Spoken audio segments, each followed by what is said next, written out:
Is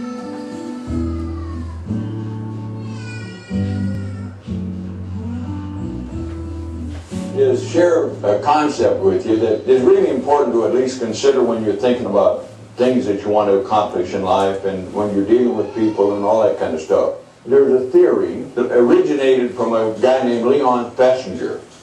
And he was a research psychologist, and he come up with a theory called the cognitive dissonance theory. Cognitive means idea or truth, and dissonance means disharmony or uncomfortable feeling. And what his theory suggested is that you and I as human beings cannot hold two conflicting viewpoints in our minds at the same time without disharmony occurring. As soon as we make the decision, we start gathering data to support our decision. And so what happens to us, you can hold two conflicting viewpoints until they come in conflict.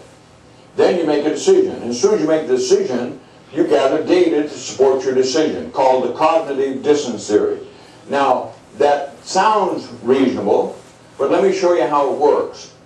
Let's say the two of us, first part of the year, Edward, you and I, we work together. And we see each other every day, and maybe I'm a area manager or something, and you're a union exec. And we see each other, we're talking to each other, and the first part of the year we're going to buy a new automobile. Both of us decide we're going to buy a new car.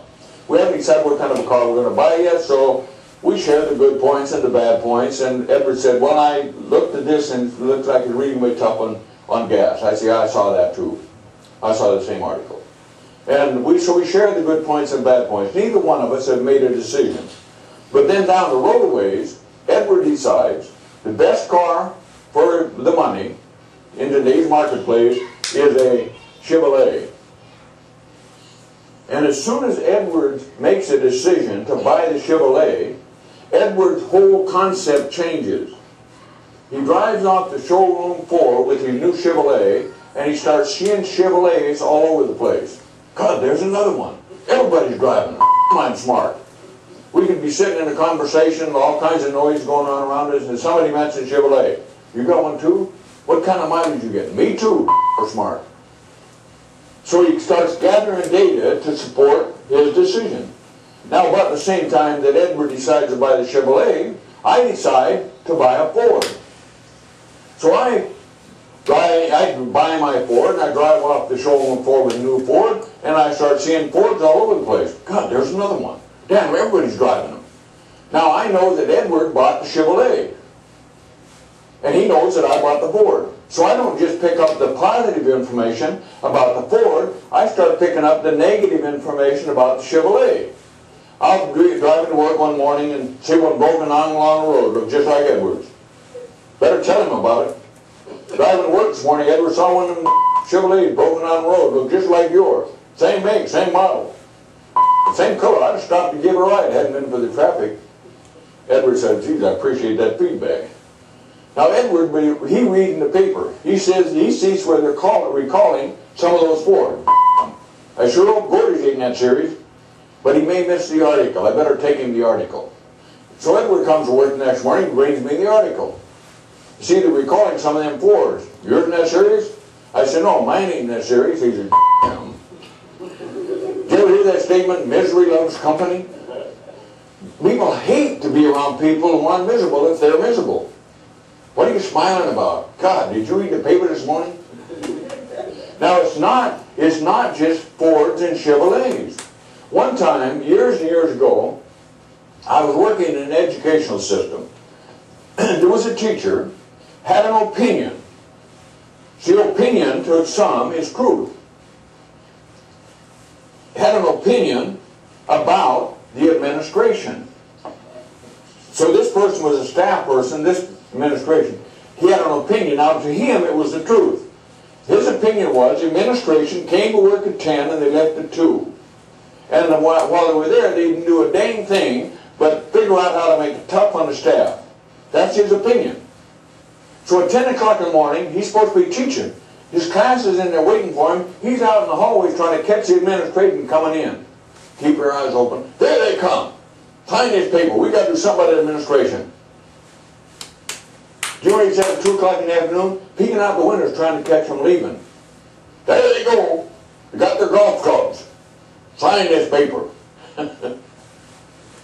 See, gathering data to support his opinion. I'll give you one more example.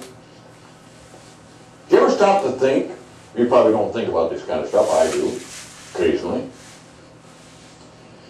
Why they have reception lines after people take the marital vows? See, you go through the marital vows, and you come up to that point where you make a decision. I do. Do you know what happens? You immediately get what's called post-dissonance. More commonly referred to as buyer's remorse. Did I do a smart thing? See, both partners get that, did I do a smart thing? And so then you go through this reception line, and you get all that positive feedback. You make such a lovely couple. Whew, tell me more. You're going to have a long, happy life together. Ooh, I like that. And then you get all the presents, and you go on a vacation called a honeymoon, and you open the presents, and then you get back home, and about 6 months later, sometimes less than that, maybe 3 months later, you have a disagreement. You see the truth in opposites, more commonly referred to as a fight.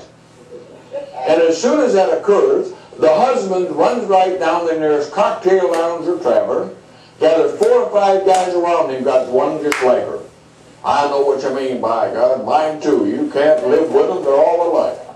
And the wife runs home to her mom or to her friends. They tell her, I told you not to marry that bum. Every time I told you, you wouldn't listen to me. When you lock on to a point of view, you gather data to support your point of view. See, racially, same thing. You can take it brown, white, black, white, yeah, whatever you want to do. You lock on. I know just what you mean. I saw one in Chicago last week doing the same dang thing. Oh, I had one working for me. I think it was 1986. Lazy sucker. Packed a knife. When you lock on, you lock out. Now, one more and then we will move on. Union management. I worked with union management over the last 30 years, honest to God. I mean, honest to gosh. Union locks on, and they'll gather all kinds of data to support their point of view, and management will lock on and gather data to support their point of view. When you lock on, you lock out. So the question I want to ask you is, what have you locked onto? You know, about your family, about your children, about the future of your plant.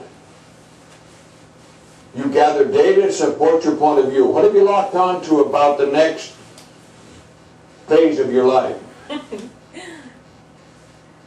Ask that question of yourself, and then look around you and see what you feel about the people around you, what they've locked onto. See, because people lock onto you. And they gather data to support the point of view, good or bad. So, in your own peace and quiet, go kind of evaluate some of the things you're locked onto and ask yourself a question, are they working for you?